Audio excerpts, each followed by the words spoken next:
Hey guys, it's Parker here, back with part 14 of Pyre, so let's commence the rite. After making all the necessary preparations amid the dusty wastes of the spring of Jomir, you and your companions await the commencement of the rite. It is quieter even than usual at the outset of such events. The little minstrel appears bearing some sort of news.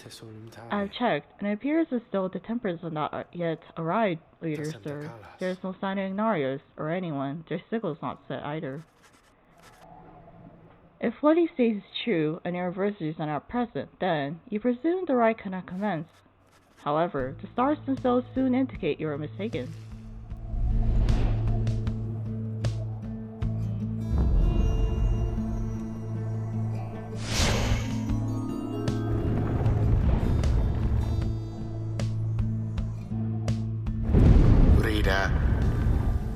The Commonwealth, your home. Today it is aflame. Much like a stack of books. Aflame because of you. Because of your outlandish plan. Not that you care. Not that you shall live to see this place again. Your attempts at revolution shan't succeed. Though by all means, keep trying. As for myself, I shall enjoy presiding over these remaining rites.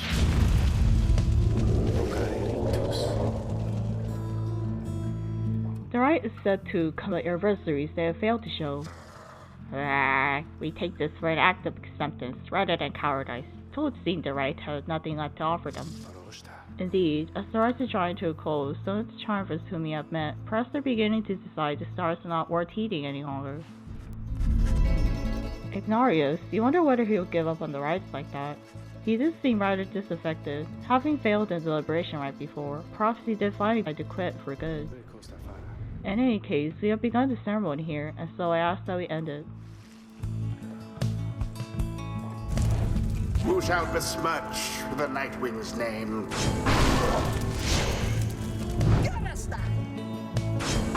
Bolfred.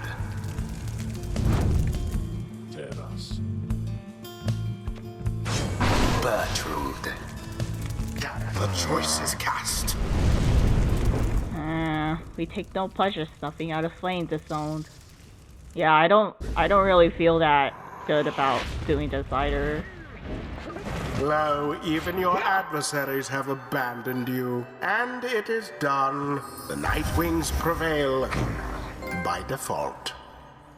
Not that their adversaries even care.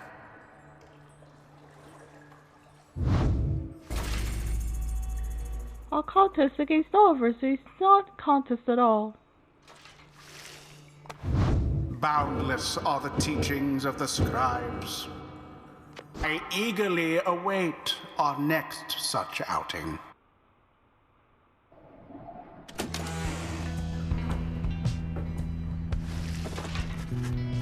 No one speaks further as the Temper is back at the back wagon. Everyone is instead preoccupied with the rite that is to come. Our final chance of liberty presents itself, at last. You surmise that to be the long and the short of it then? The stars always shine with truth, the ending of the cycle of the rite is now upon us. He looks over to you. Please look forward, reader sir, and see this for yourself. You may well serve us where you are going next. The others turn to you as well. You turn toward the wagon's door. You know what you shall see out there. Now, however, the time has come to face it. The dim and fading light of the final star still persists through the darkness, demanding your attention, guiding your path. You see plain the golden star of Soleil. Look upon it for the last.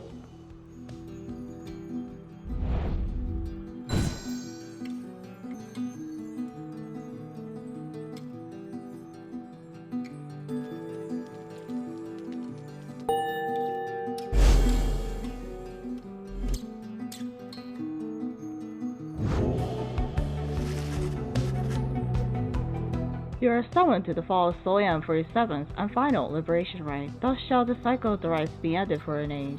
You sense that, if the rites ever shall commence again, it shall not be during your lifetime, or that of any of your companions, even the longest lived ones. The stars reveal to you one thing more. The rest whom you shall face shall be heroic, Already he has crossed Sky's gate and awaits your arrival. The day Skies created the Nightwings in their own likeness, perhaps it is only fitting that the Nightwings should, in the end, be forced to face themselves. It is a shame that we should have to confront Orlog in the end. Our goal should never have been at cross purposes. I am surprised that this is what the Skies desire. For now, it may be best that you recover until dawn. Regain your strength as best as you can for the coming trial. Rest well, reader. The group disperses as exhaustion sets in. I thought when you fly to Mount Elodio to make a final effort to achieve your plan and get somebody home. But who?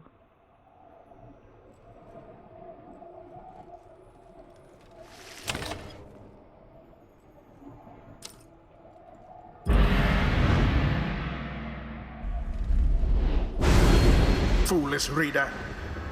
Your so-called friends. You are accomplice to their hateful plot. They are exploiting you. You shall never have your freedom.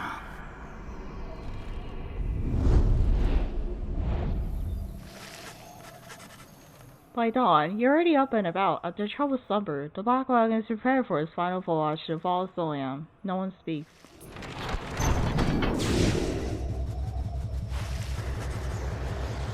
As you lift into the skies, the little mister raises his voice, cutting through the somber mood.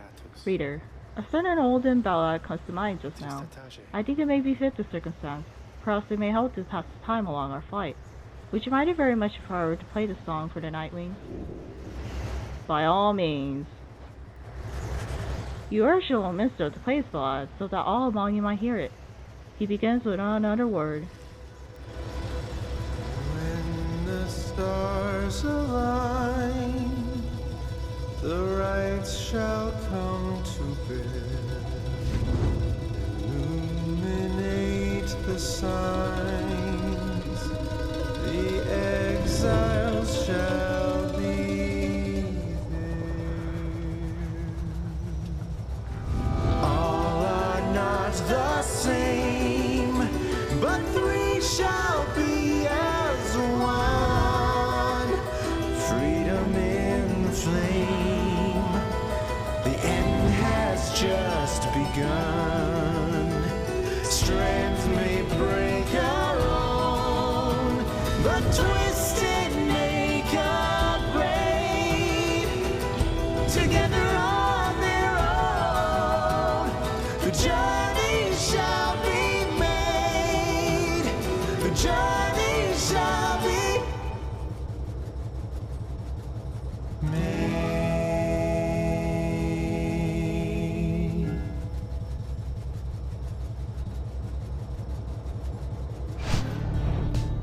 That was amazing. That was a really amazing song.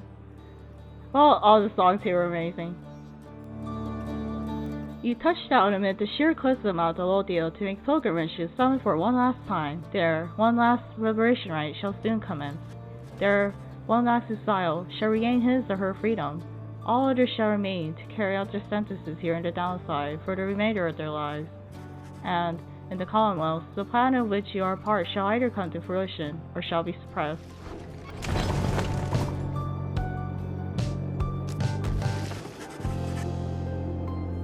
After having landed, you join Wolfred on an expedition to the monument of Molten Millis for what is likely to be the final time. Hear me, O scribes, long have I served your will, and long have I pursued the paths which you revealed to me. Our plan now stands at a precipice.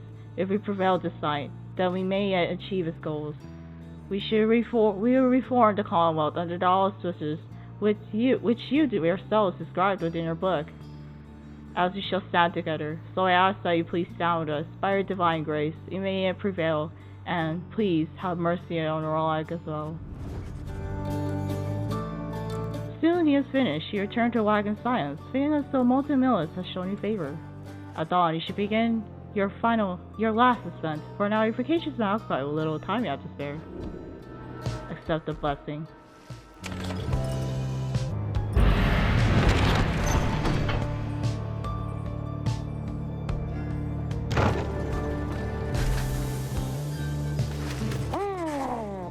A messenger somehow tracks you down the narrow passageway of Mount Elodio and delivers to you the recent news and rumors from the other side.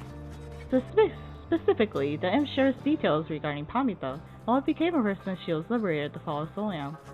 She found herself back in the homeland of her enemies, where, despite her connection to the hiding remnants, her past transgressions were forgiven. In fact, she was asked to join the military council given her unique background, yet she refused to cooperate and instead demanded to be reunited with his sister Tamita. But when they threatened her with a re-sentencing to exile and insisted that she take the opportunity, Tamita said at last that she would think it over and return with a decision soon. Next she was seen, however, was among Volva's sons and daughters of the revolution, where it is said she has attached her loyalty, at least for the time. You thank them for bringing you this news, which soon gets your companions talking. I hold to hope that both the Dane sisters one day shall soon join together as part of our good cause.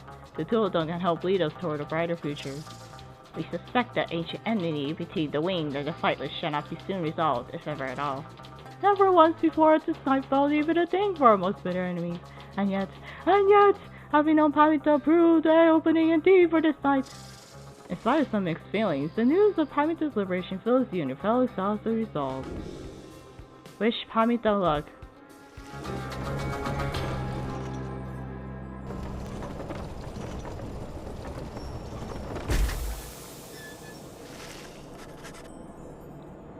You stand before the skyscape with your companions. The gate guardian stares at her, but you sense something different in her. The exiles of the Nightwings, we shall not meet again after the coming night. Tariq and I. It shall be time we take our rest, I think. Greetings, Celeste. I will tell you that the Nightwings are prepared, though this time I am uncertain anyone amongst us feels so. We have a duty to uphold, Tariq. And then what, Celeste? And then nothing. Not for the rights or us, not until the dawn of a new age.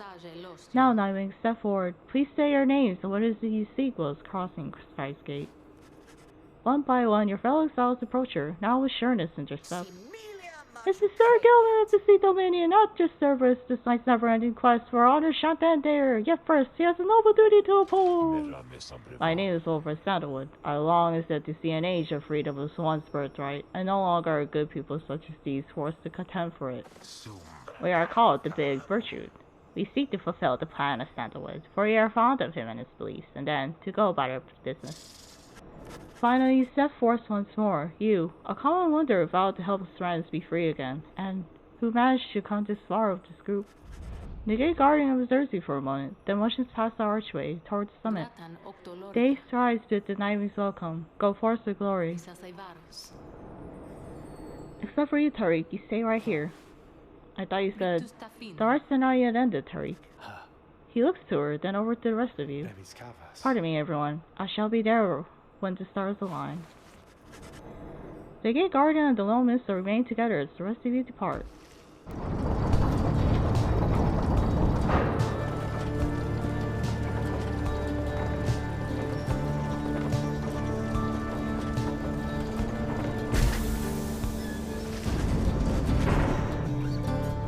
You have gained the summit of Mount Delodale for the 7th time, the final time in which any one of you shall have a chance to lead the downside.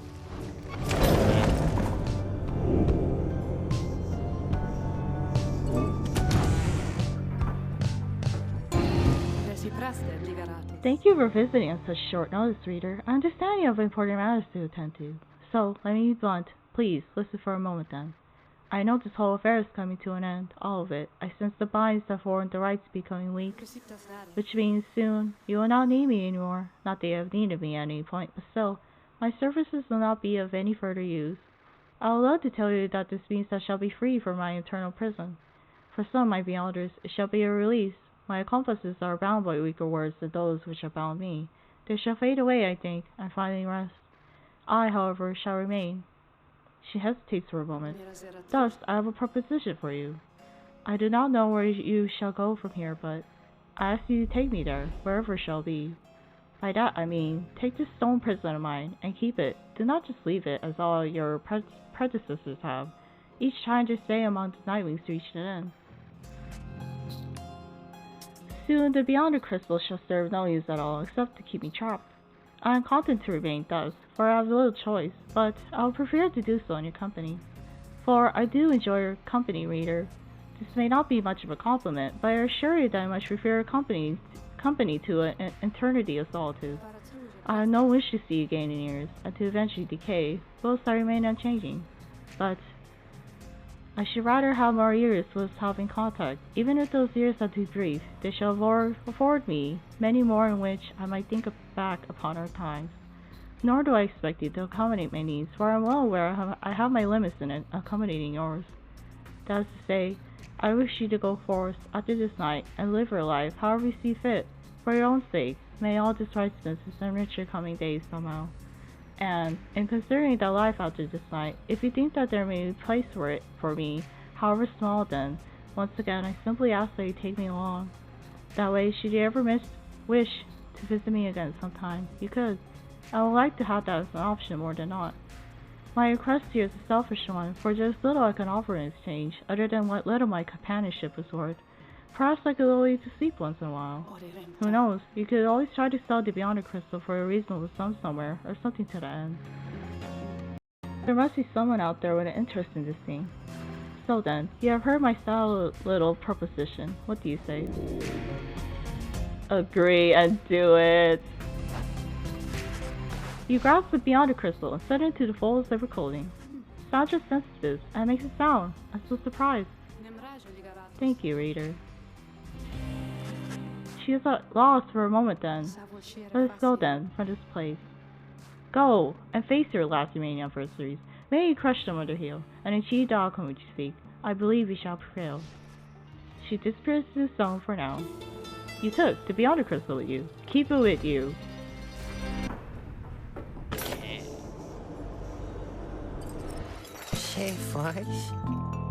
Hey guys, I guess you probably heard the big news, huh?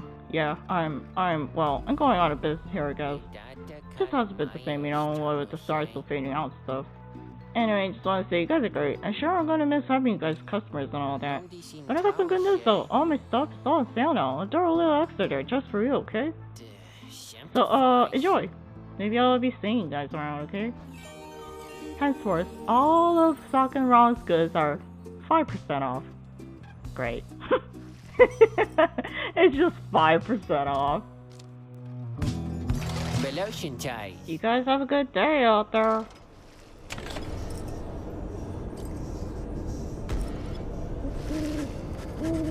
You have gained the summit of Mount Elodiel for the 7th time. Very few stars remain above to light your way as you await the commencement of the final liberation rite.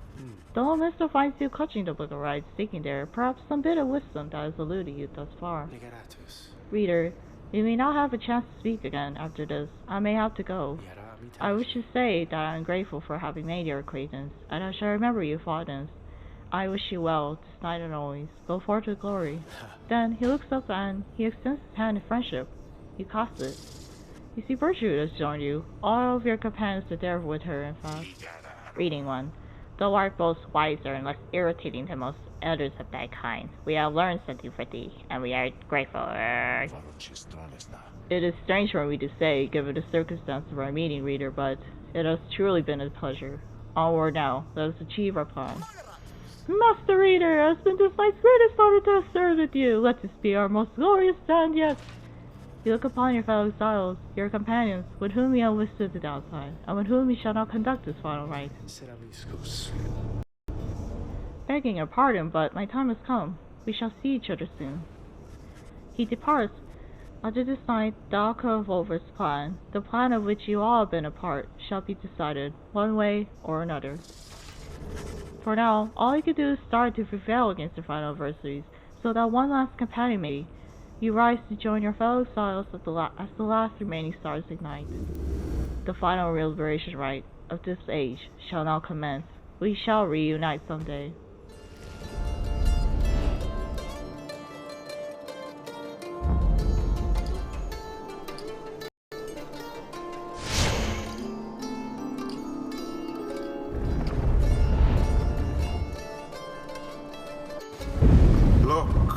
For one last time, upon the fall of Solium, dear reader, hear me for one last time. For soon, the few remaining stars shall fade away, leaving you stranded there for your remaining days. in that forsaken land where you deserve to be. The rabble that you roused here in the Commonwealth shall be put down. The exiles whom you liberated, all shall fall in line. But first, let us get on with this last liberation rite. You face none other than yourselves. Each so unlike the glorious Nightwings of yore. 'Tis a shame that one of you shall soon be free, for you deserve each other.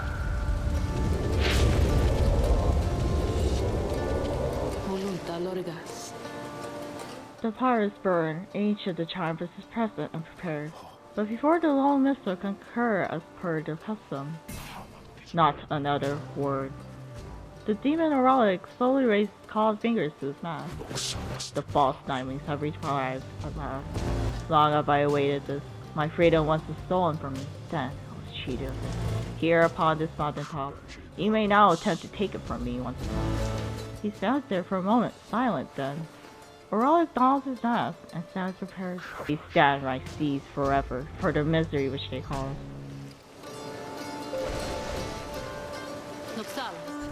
Nightwings, we shall not meet again after tonight, for the cycle of the rites is all but ended. Thus, I will have your decision. On whose behalf shall you conduct this final liberation rite? The one whom you anoint, or else the exiled Oralic shall be returned. Godspeed, reader. You know what is at stake better than I. I have utmost faith in you to make the best decision, and conduct this rite with glory. Nightwings, the stars' remaining light grows dim. Your decision, please.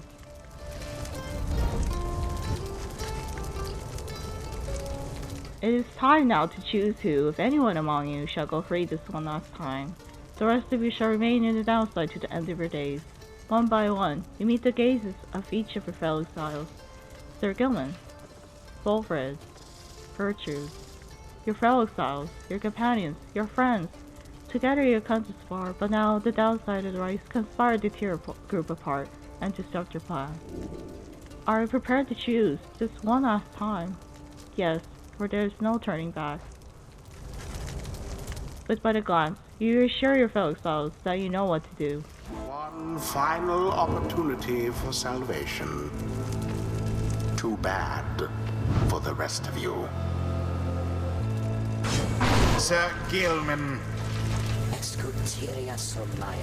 What has this knight done that he should warrant such a courtesy as this? Know that he shall strive with all his heart. Your choice is cast. As for your other companions, you sense the clarity of thought and purpose in each of them. They stand ready to support Sir Gilman, as well as you. Who shall strive for him? Wilfred. Assuredly, my boy. Besides, we stand against Oralic. It is fitting that I should have to confront him myself. Gertrude. Thy will is yours, Reading One. Let the remaining stars shed their last light upon our ceremony here. Let's do our best, everyone. Out of the way. Those are to be my adversaries, then. And who is it, I wonder, who asserts his will over that group? You sense Oralic searching for you, almost reaching out to you. You, the shadow of the false Nightwings. They are nothing to me, but you, who relinquish your own liberty for the sake of them? Strange. It is fitting, then, that I should have to face one such as you. Then Oralic stands at the ready, signaling for his two allies to do the same. By light of dawn, the cycle of the rites shall cease. Let us see if we can finish this ordeal before that time. The sky above begins to shudder. The final liberation rite is about to commence. Tariq! I am prepared, Solus. Then, let our song this evening shake the stars themselves. Solus, let us make sure of it.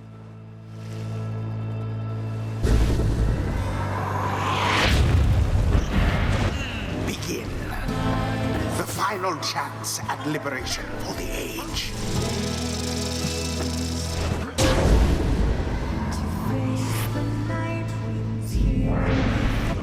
You wear the raiments once again.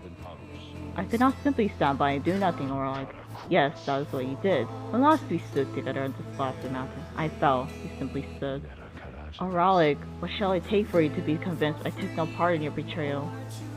Oralic seems to consider your question, but only for a moment. Give me my damn freedom. Let me prevail here and now. Did you promise to uphold our plan? To bring about a better Commonwealth? No, I make no promises. I owe you nothing. Then I'm sorry, Raleigh. My love of country comes before all else. More than your freedom and our friendship is at stake. Your love be damned, Wilfred. Let us stand as adversaries then.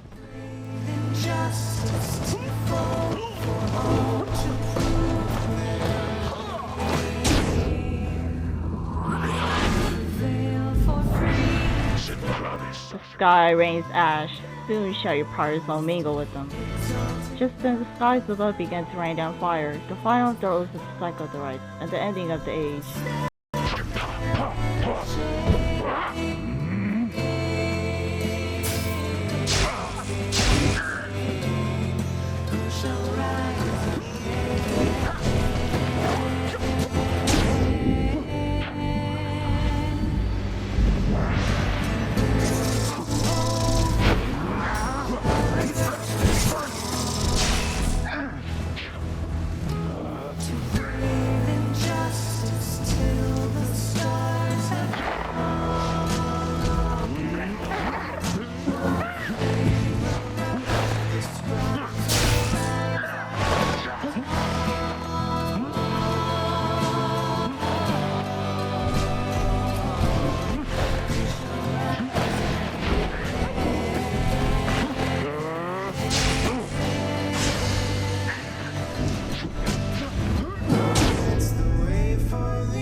Nightwings proved their worth. Their adversaries they defeated utterly. Thus ends the liberation rite. And thus, the scribes have chosen. Can it truly be? This night and all of us, we have indeed prevailed. You look upon Sir Gilman, for you expect shall be the last time you see each other. Any moment now the shimmering pools shall engulf him. Any moment now he shall return to glory, and join with Wolford's plan, ancients in the Commonwealth to help achieve the plan. Any moment now the cycle of the rise shall end, until, at least, the dawn of a new age. Any moment now. And thus, the scribes have chosen. And thus, the scribes have chosen. And thus, the scribes have chosen. Oh, Nightwings. Reader, what have you done?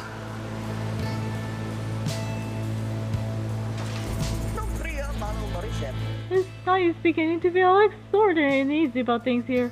Each prior time upon the fall of Solion, the shimmer pool was open, following the liberation rite, and taken in whichever exile prevailed.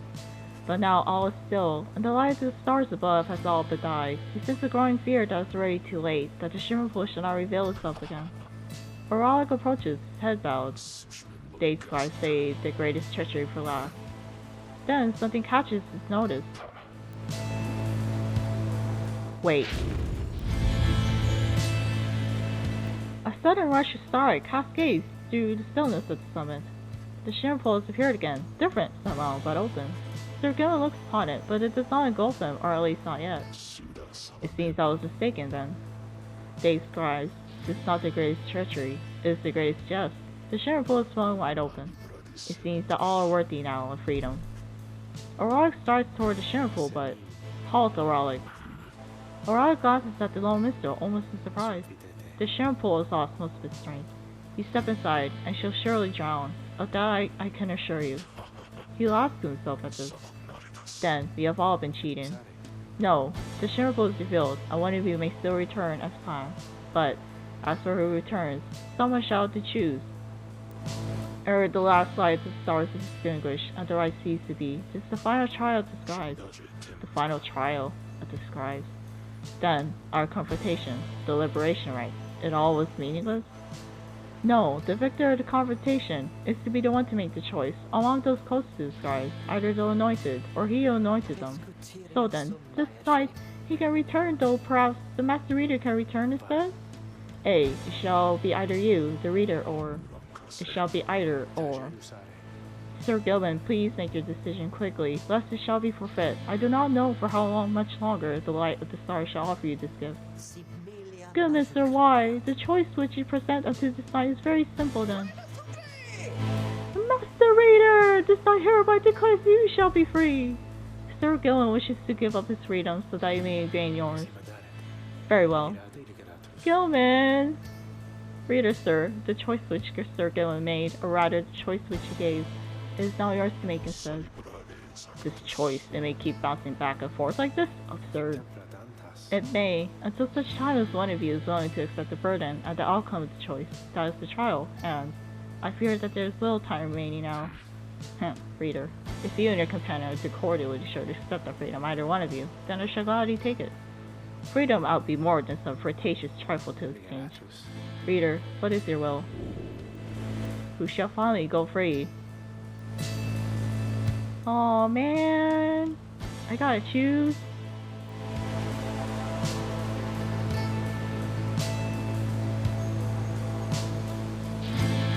You know, I got Sandra with me, and I really care about Sandra, and I really want her to see the world and be free, even if she isn't free from the Beyond the Crystal. So, I'm sorry, Sir Gilman.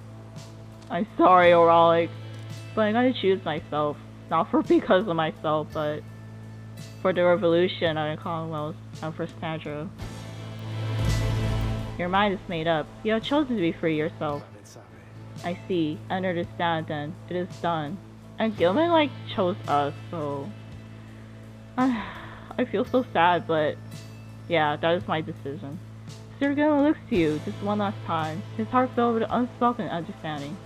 You turn then to the lone minstrel for an instant, but another instant later. He is gone, he and everyone. All you feel is the coldness of the rush of water coursing all around you. Sir Gilman gave his freedom so they may yet have yours. May you return in glory. Thank you, Sir Gilman. By the scribes, no stars remain aloft. The cycle of the rites. It is finished. The Commonwealth. What shall become of it? What shall become of us? Nightwings, the opportunity to gain your freedom from the downside, was it not enough?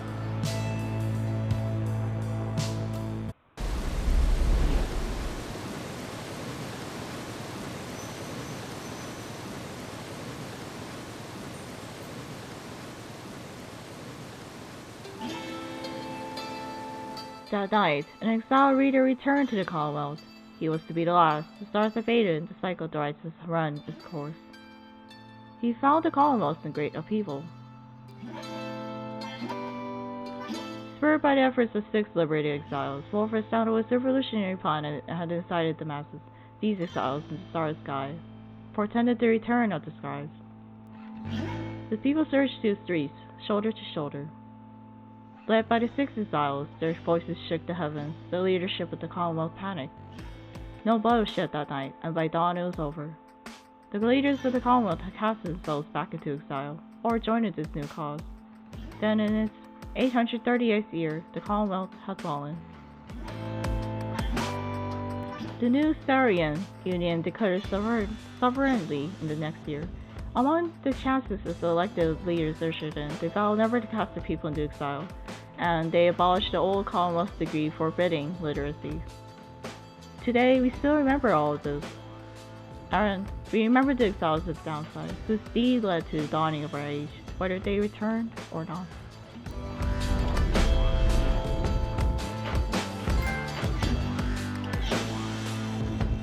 Oh my god, everyone is here! Man. I really liked all the characters they introduced to us. Tabitha! She's without her hat! Choose someone to learn what became of them since last you met. Oh, okay.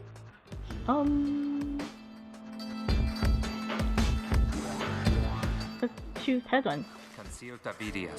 After his liberation, Hedwin was instrumental in the events leading to the fall of the Commonwealth and was vital to the outcome of the plan. The peaceful outcome of the Sky's return was attributed to several key factors. One of them was the underlying ambition of the plan itself.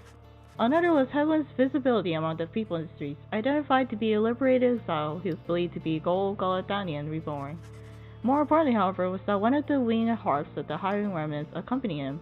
She was later identified as Fikani Shane. Their bond was symbolic of what was at stake that night, and proved vital to the peace that followed. In all his days as a leader in the Sarian Union, Hedwin also confided in his friend Chodario. Despite her intense manner, there was no one whom he trusted more in times when circumspection was required. Hedwin would often think back about the vow he made at the beginning of his quest for freedom. Although he cherished all the friendships he made, he had pledged to Chodario, Rookie Greentail, and the Reader of the Nightwings that they might all be free again together. His promise would come to pass, though he always knew that this was not his own doing. He was always grateful, deeply grateful to the other three, his closest friends.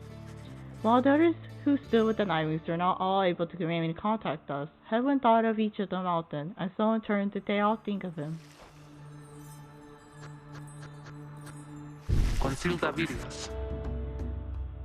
After her liberation, Chodario soon became an icon of the movement that led to the collapse of the Commonwealth and the rise of the Sarian Union.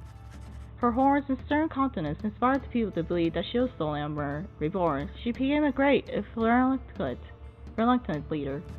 In the uncertain times that followed, Chodario's seasoned expertise often came into play both in the matters of security and of state. For instance, she conscripted and trained a team of volunteers in public safety. The community did not know what to make of such a cordial bunch at first, but soon came to value their service. They have stood for the people ever since, and we celebrate their founding day each year. She remained close to Hedwin all through this experience, and they supported each other through their struggles many times. She kept an eye on May, who, nonetheless, demonstrated a surprising knack to get by on her own, though Chodario was always willing to provide assistance, just in case. She continued training on her own, a regimen that grew stricter with each passing year. There were those who sought to train with her, and she sometimes obliged. There remained one other constant in her life. She would always remember her days among the Nightwings, and with fondness for them. Consilta Vidias. After Rookie Greentail earned back his freedom, he returned to a lavish welcome ceremony in the Commonwealth, as was the tendency for liberated exiles. It was everything he could have hoped for, and soon he was well off, surrounded by luxury, and choosing between various exciting opportunities. However, he must have given in to his better judgment, as he did end up siding with what sounded with the revolutionary forces, as promised. On the night of Sky's return, Greentail was there with the others, inspiring the masses. He never looked prouder, the very image of Jomir Many himself. When dawn finally came, and it became clear that the Commonwealth that everybody knew would be no more, he realized many new opportunities awaited. He began quite a lucrative career for himself, manufacturing and selling replica merchandise inspired by the downside. His main struggle was to meet demand. An aspect of his conscience cautioned him against making light of such a thing, but the money was too good, and soon his family was as well off as he always said.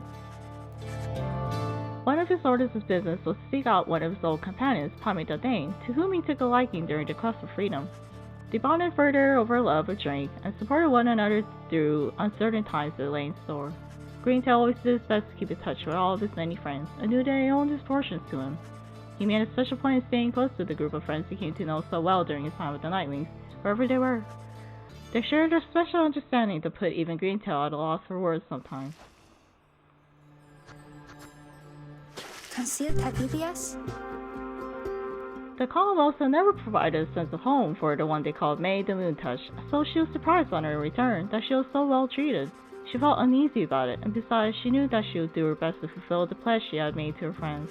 Even she could not have expected the impact she would have had on the events that followed, which gave rise to our Syrian Union. Despite not fitting the image of any of the 8 Skies, May nonetheless stood out alongside the others amid the teeming masses on the night of Sky's return. She spoke of the Skies with such conviction and sincerity that the crowd was very moved. After the fall of the Commonwealth, there was a renewed interest in the legend of the 8 Skies and many new interpretations for their histories and teachings. May found herself at the center of all this. Her way of speaking continued to compel a growing audience. She swayed many people from their Astralist beliefs. Soon the 8th word, which had lost favor with the people during the reign of the Commonwealth, sought her out and asked her formally to join, and she did right away. Among her friends, she always remained close to Tizo, who, more so than anyone, could always make her laugh. She cited her relationship with Jodario as the single most important in her life.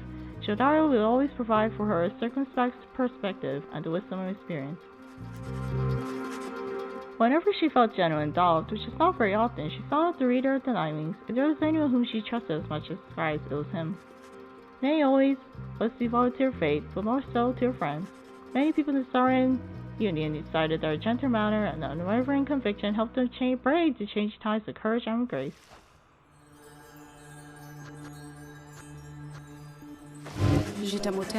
After the cycle of the ride ceased turning, records of what happened to the Black Wagon of the Nightwings became inconclusive and contradictory. Some accounts suggest that the exiles of the Nightwings who remained in the downside continued to make use of the Black Wagon as a place of shelter and their means of travel. However, there is no record of what happened to the wagon's contents, such as the Book of Rites or the Beyond Crystal, said to be haunted by the apparitions found or unseen. One possibility is that when the lone minstrel took his leave, he took the Beyond Crystal with him, for he was thus obliged. By this line of reasoning, however, the Black Wagon itself should have been taken also. Others remain skeptical that the Beyond Crystal ever existed, or rather that the visions of it that it grounded were anything other than the result of an active imagination or a fever dream. The Bog Doors, the Southern Bogs, offer still another explanation for their familiar binding enchantments. If there existed such an object, in which the Sisters of the Arch has been expelled for more than 800 years, then the enchantment could have expired along with the light of stars. What this would have meant for Sandra to Beyond is difficult to say for certain, other than it may have meant that they were finally released. Nevertheless, the fate of Sandra and the Beyond Crystal remain unknown. Yet those exiles of the Nightwings who claimed to have seen this operation all spoke with degrees of reverence, or perhaps a little fear. Can you believe this, reader? Honestly. Sandra has appeared before you, as well as you can see. You're so far from the mark with all this nonsense. I am wont to laugh. In fact, here goes. She laughs. She is referring to an account of her. You sense she does not care for it. Well, let them gossip all they like. I merely wish that they would mention you, at least in passing, when next they are at it. Though they shall never know even the half of it, shall they? Sandra seems irritated by the incomplete account of what happened to her.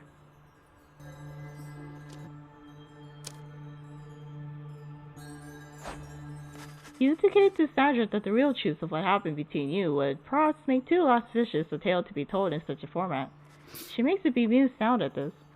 Perhaps the story ought to get out then. To think that they would go all the trouble to make literacy accepted once again, only to print such drivel. Anyway, let's keep going, lovely reader. You know the truth of it, that is what matters. She fades to Beyond the Crystal for now, and you tuck it away safe.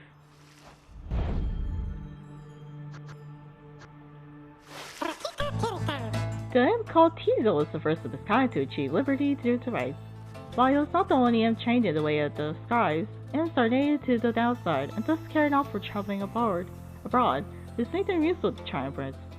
Yet Tizo had a different calling, and the Nightwings believed that he too could play a key part in fulfilling Sandalwood's plan. During the night of Sky's return, he stood out to the populace as something of a miracle. They had only heard of downside imps before, from legends of how it would follow. Afterwards, he became something of an icon, representing both the fall of the Commonwealth and the beginning of a new era. He would visit his friend May at every opportunity. He was one of the first who could consistently interpret what he meant. They were always close since the first they met. Both Stan would sometimes send little gifts all the way from the downside. Despite the insurmountable distance between them, their friendship proved more than resilient. He often chirped about the reader of the Nightwings, with whom he built quite a rapport. The reader understood and impressed better than anyone, and Tisa would often express wistful gratitude for all his time conducting the rites alongside the Nightwings, who made such sacrifices for him. Other than that, Tisa was diligent about his role as something of a living artifact and helped interpret for the messenger himself that relayed news to and from the downside. Despite having gained significant celebrity, he never let it go to his head. Although he did take full advantage of his access to the Sarian Union's fishing industry. After the cycle of the right seas turning, the Lomans obeyed the remaining Nightwings to take the Black Wagon and seek their fortunes elsewhere in the downside. The parting was heartfelt, but brief. He remained there at the summit of Mount Oldale with Celeste, where the two of them would chronicle the final outcome of the cycle. Neither Tariq nor Celeste were ever seen again. We know all this now through song attributed to them. Some claim the song's origin in the taverns of the Sarian Union, and merely imbued with weight of folklore. However, exiles liberated from the downside corroborated each other's claims of having met this duo that presided over the liberation rites. Another folktale suggests that these minstrels were heralds of the scribes. Having fulfilled their obligations, they departed the world we know and rejoined their patrons. One of the famous songs describes each other's simple outcome, that the two gave up their duties to the rites in favor of a life that they could share together. In any case, they are likely to remain the subject of such verses and such songs, for it was they who watched over the rites and nurtured in our time. After regaining her freedom, Pamita Thane found herself in a difficult position. Having once betrayed her people at the Howling Remnants, she knew that she would not be welcome in her native home. She did not trust the Commonwealth either. Instead, she found her place among Volfr's Sando's agents, who were busy doing their part to fulfill the plan. As it turned out, the plan was a success. Pamita Thane stood shoulder to shoulder with her other fellow former exiles, and truly there was sight to behold. A disturbing rumor later spread that night that the Howling Remnants were slated to mount an assault, which for some reason never came to pass. Pamita denied any knowledge or involvement. Afterward, Pamita played an active part in negotiating terms between the Howling Remnants and the new nation that would become our Sarian Union. Her previous attempt at something of the sort led to her exile. She must have felt some satisfaction to succeed this time around. Sometime later, Pamita had an unexpected run-in with Rookie Greentail, with whom she had spent a fair amount of time traveling with their Nightwings. Under these new set of circumstances, it turned out that the two had more to talk about, and rather more in common. They had also put to test which one was able to outstrength the other. It was unclear as to which one of them prevailed in the contest in the end.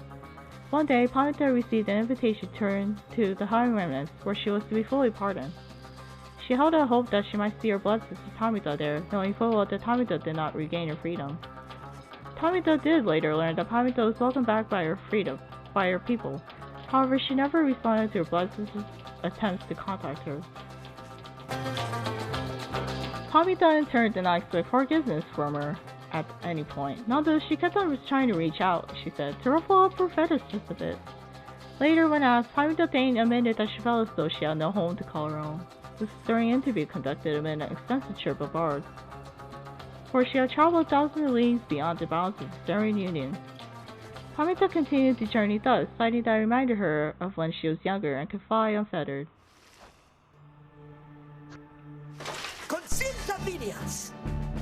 The Worm Knight Sir Gilman had elected to go into exile as penance for his failure to uphold his military obligations to the Commonwealth. To him, earning back his freedom was tantamount to erasing the shame of his past. His honor was at stake, more so than anything. Yet when it became clear to him that he would not go free again through the rites, he readily accepted the outcome, for he knew by then that much more was on the line. He regretted not having a chance to contribute directly to the events that transpired in the Commonwealth, though he was pleased to hear the outcome. The conclusion of the rites and the fall of the Commonwealth made clear to him that his days as knight ended. He declared to all those in earshot they would never fight again. Unless, of course, there arose some other extraordinary set of circumstances again requiring him to fight, but he certainly hoped not. He still trained regularly, though never found as skilled and motivating of a partner as his fleet-footed friend, Ricky Greentail, whom he remembered fondly. From time to time, he would seek guidance from one of his former comrades, Big Virtue, much his elder, and a wellspring of perspective on his life decisions. He wasted no time dwelling on his days under the leadership of Sir Dealage, his former commander. The other Worm Knights stayed well clear of him. Gilman never did return to his homeland to see Dominion, and was content to lead a monastic life on a small residence in the hills. It was just high up enough to make him keep striving to conquer his fear of heights. Other than that, an intense daily training regimen and the occasional visit from an old companion was more than enough to keep him optimistic and engaged. He knew by then that honor was not something to be won, but a contract with oneself, to be renewed each day. Several exiles of the Nightwings cared more for the planet Sandalwood than to return home from the downside. The colonel called Big Virtue was a prime example. She had found a suitable environment to live within the dismal region known as Flagging Hands. There she had built up a thriving place of business known to many exiles in the land. With the rites having ended, she returned to preoccupations, working away almost as though nothing happened. When one gets to be more than 400 years of age, perhaps then even monumental events such as the culmination of the rites or the collapse of the Commonwealth are seen as trifling matters. Much of her effort was established due to the influence of Sandalwood, someone whom she had admired now for decades. He had made clear that he could not requite her feelings for him. But what could have been a hurtful dismissal led only to a deeper understanding between them. By and large, Virtue kept focused on her work, whether casting small enchantments or imbuing talismans. The work brought her a sense of purpose she would stay. In the Commonwealth, such services were strictly forbidden, but on the downside there was a real need for simple luxuries, which the competing stock market could not always provide. Thus did Big Virtue continue to live up to her name, and the tales of her days with the Nightwings made her that much more the living legend.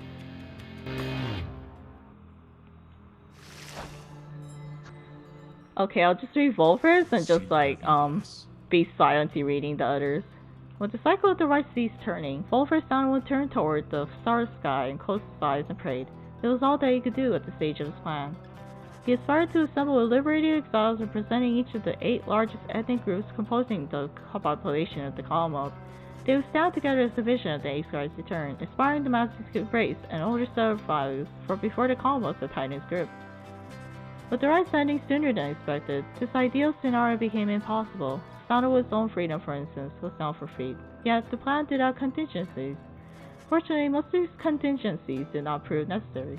Word reached him that, on the night of Scar's return, his fellow-liberated Nightwings stood together and their voices echoed through the streets. These former exiles, who had disappeared to the ranks of the Commonwealth's own leadership, now stood united as people who poured from their homes in solidarity. It was imperative to Sandalwood that the stand against the Commonwealth be peaceful in its nature. An overwhelming show of popular support would be more than enough. Ensuring this was his priority, and in the end, the result was self-evident. The plan's goal had been achieved. Sandalwood kept busy after that as much as possible, providing counsel from afar to those who would be at the forefront of the birth of the Saurian Union. Of course, being stranded in the downside meant that there was only so much she could do. Resting assured that the future of the nation was in capable hands, he turned his attention to the styles of the downside. They might never return to that new nation, but at least they could experience his triumphs and his struggles in some precarious way, so he did his own work, writing and printing. As literacy began to spread throughout the Saurian Union, so too did exiles of the downside take to it. For his part, Sandalwood had to teach as many as he could. More than that, he provided the material to read, a semi-annual report about the latest event both in the Saurian Union and the downside. This periodical gave many exiles something to look forward to. He enjoyed exchanging letters with the reader of the Nightwings and kept them well abreast of how their other comrades and the fledgling nations fared. As Wolver's Sandalwood gained more fame throughout this land for all his sacrifices and his contributions, it is said that he remained steadfast about 2 things. The first is that the cause itself ought to remain in focus. The freedom that the people had achieved, it was good to be cherished, a set of values that needed to be nurtured. The second point he made was that he himself had little to do with the outcome. He would often praise the exiles of the Nightwings who stood with him, each in turn by name. He never forgot any of them. Oh my god, Wolfred! It's so long! One day, to commemorate his birthday, the people of the Saurian Union unveiled a monument depicting him as the Nightwings as imagined in their prime. While someone did not learn of it too much later, said that he was moved to tears sent by the jester. It was soon assured that those of us with memories more fallible than that is not it was. Likewise, remember the achievements of his fellow former exiles and our cause. Okay, well, I'll read the others. I just wanted to say, I really enjoyed this game. I mean, the storytelling aspect of it, it just really made you care about the characters. And then, while the game made you care about the characters, you had to freaking send them in liberation rites. It was so bittersweet, the liberation rites. You just send them off to their freedom since you want them to be happy, but at the same time, you're just like, you're never gonna see them again. So yeah, the liberation rites was really bittersweet, but I really like that part of the game.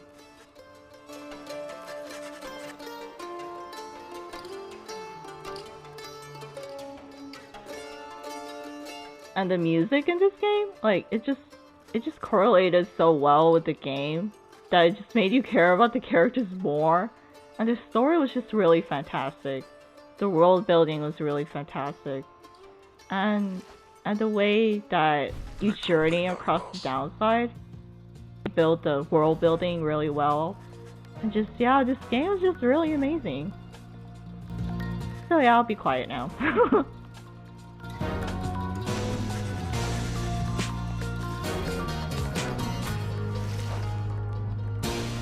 War spektakulär.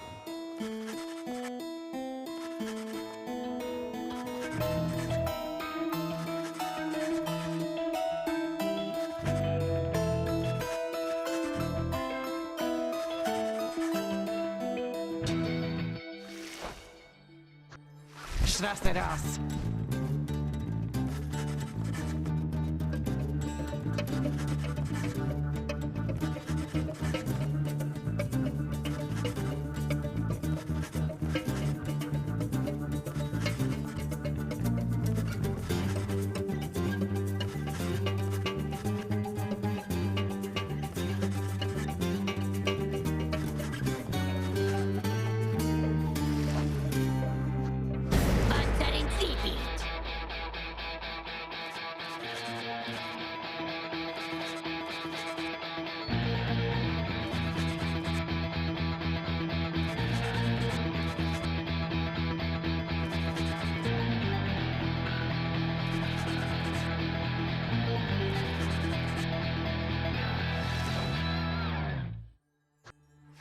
Co mi nie działa?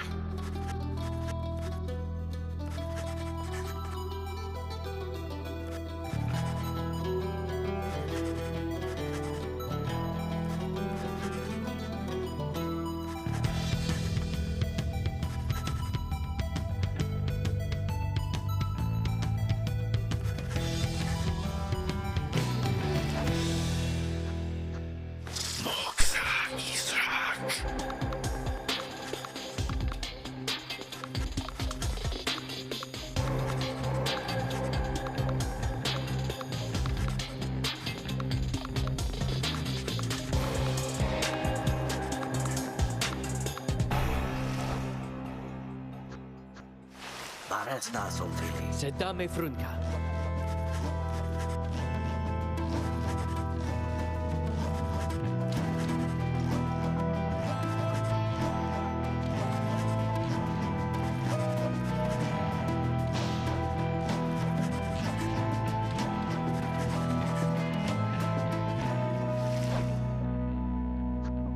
Grazie, merafactas.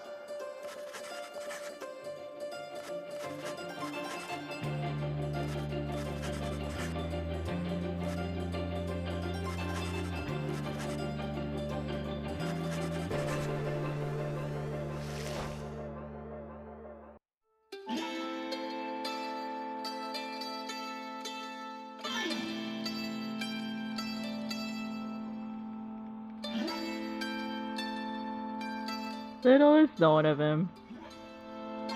However, some accounts of him began to paint a picture. We know he was a convert, always directionless and prone to misremembering at times. The journey to the downside left him close to death. It was then that the Nihilists found him. They brought him from the brink. He showed them the path. He pressed onward with the others.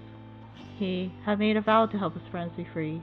Thus did the cycle of rites commence its final turns. When the final rite arrived, the reader's freedom was at stake. The freedom he indeed achieved ere the morning's light. From that point on, accounts of him diverged. It said that the voice, which troubled him, he never heard again. Some say it helped to form our Starian Union, though whether that is true, only he knows. Someday, perhaps, that reader's own star shall emerge. Then it shall pierce the dark of night in all its brilliant glory. Until such time, and ever after, all of us give thanks. Their journey began on a barren waste where the reader arrived, afraid and alone. When he arrived, the book of rights awakened the night wings and ignited the flame. They follow the stars, bound together, strands in our brain till the end. We sing of the last of the night wings who, having broken the cycle, shall live on in song.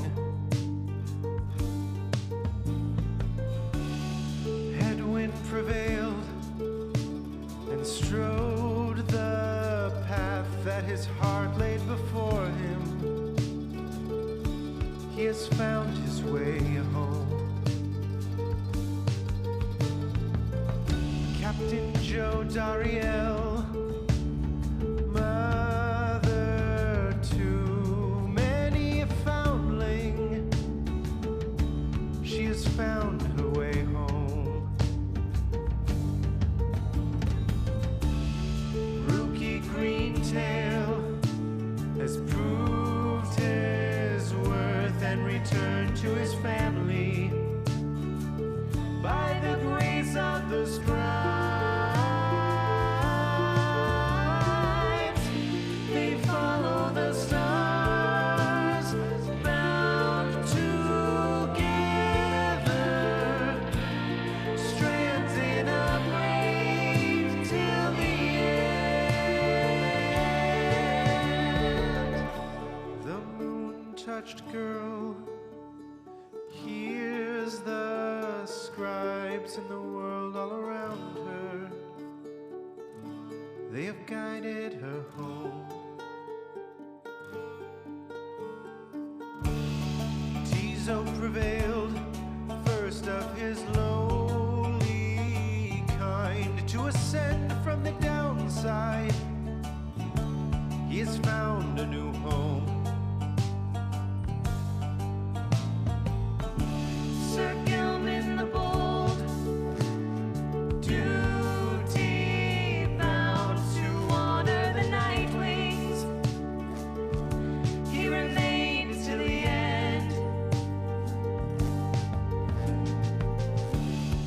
Pamith the Thane, having pleased the scribes, seeking only forgiveness, she has found her way home. They follow the stars, bound together, strands in a braid till the end. Bound together, spirits tether, strands unbroken, scribes awoken. The great mastermind, Wolfred Sandalwood, saw his plans turn to action. He remained till the end. The bog dweller Bertrude kept their foes at bay with her finest enchantments. She remained till the end. The reader at last made the night wings whole and ascended to freedom. He has found his way home.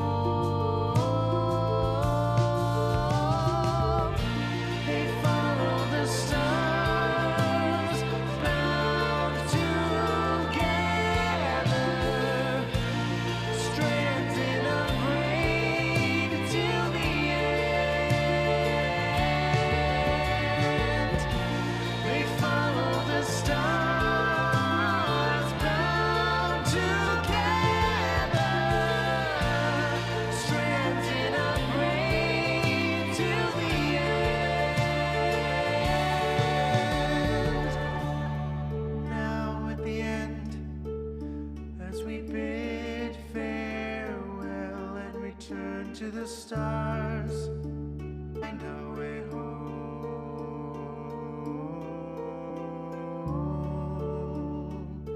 We shall find our way home.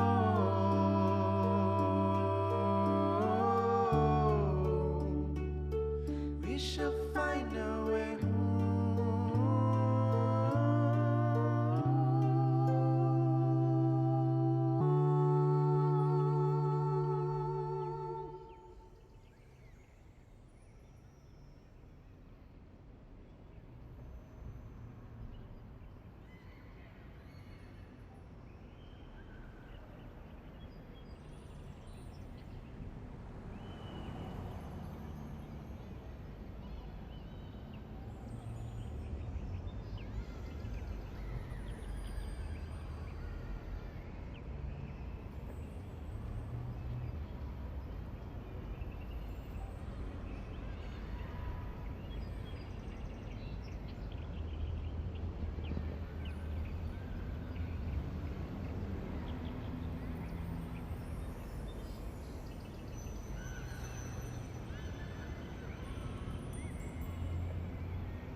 And that'll be it for Pyre. Thank you so much for watching the finale of Pyre. I really enjoyed this game. This game was like really good. And yeah, I'm really glad I played Pyre. Honestly. Honestly one of the best games I played. So yeah, thank you so much for watching. I'll see you guys in the next playthrough. Goodbye.